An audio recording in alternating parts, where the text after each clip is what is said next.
Students, दोस्तों improvement exam को लेके बहुत सारे बच्चों के अंदर बहुत सारा कंफ्यूजन है।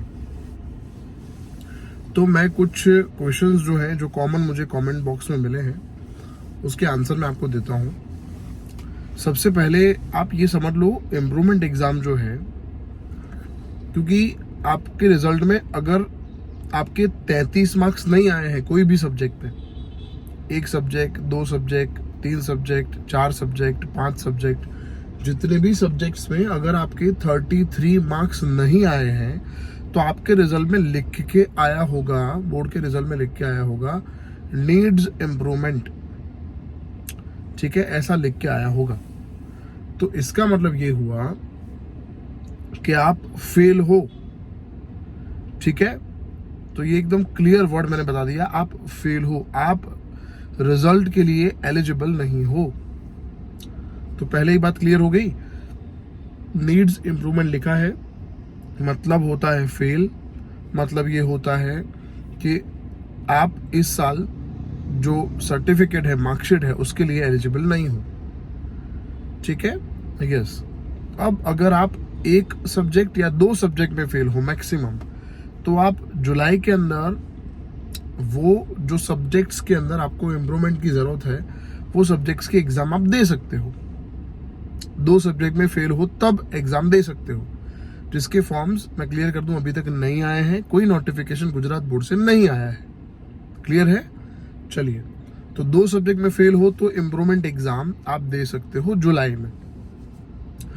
अब अगर आप 3 में फेल हो तो फिर अगले साल आपके पास चॉइस है कि आप 3 की एग्जाम दे सकते हो या सभी सब्जेक्ट्स की एग्जाम भी दे सकते हो। भले आप पास हो फिर भी एग्जाम दे सकते हो। क्लियर हो गई बात?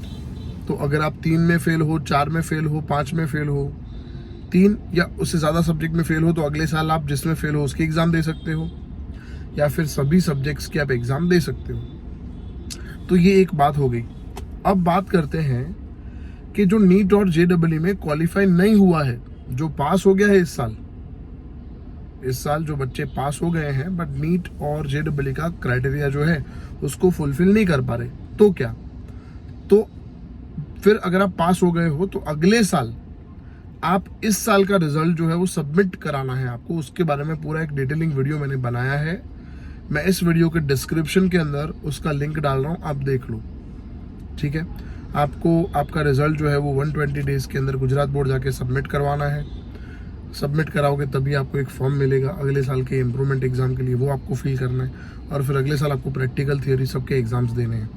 बोर्ड आपको मैसेज या मेल करेगा, कंप्यूटर की एग्जाम, प्रैक्टिकल के एग्जाम, बोर्ड के एग्जाम का सेंटर क्या रहेगा, वो सब बातें बोर्ड आपको आपसे डायरेक्ट कम्युनिकेट करेगा। आपको स्कूल में एडमिशन नहीं मिलेगा उसके लिए। तो अगर आप नीट और जेईई में एलिजिबल नहीं हुए हो थ्रू गुजरात बोर्ड के रिजल्ट, तो फिर आप पास हो गए हो तो फिर आपको अगले साल एग्जाम देनी है। अच्छा, आप फेल हो, 2 में फेल हो, तो फिर इस साल आपको पहले जुलाई में पास करना पड़ेगा। फिर वो पास कर लोगे तो वो 2 सब्जेक्ट का रिजल्ट और अभी जो सब्जेक्ट का रिजल्ट आया वो दोनों जाके गुजरात बोर्ड में सबमिट कराना है। फिर अगले साल आप वापस से इम्प्रूवमेंट एग्जाम दे सकते हो। समझ आया आपको? अगर आप फेल हो तो अगले साल आप इम्प्रूवमेंट एग्जाम का मतलब थियोरी, प्रैक्टिकल सबका एग्जाम नहीं दे सकते हो।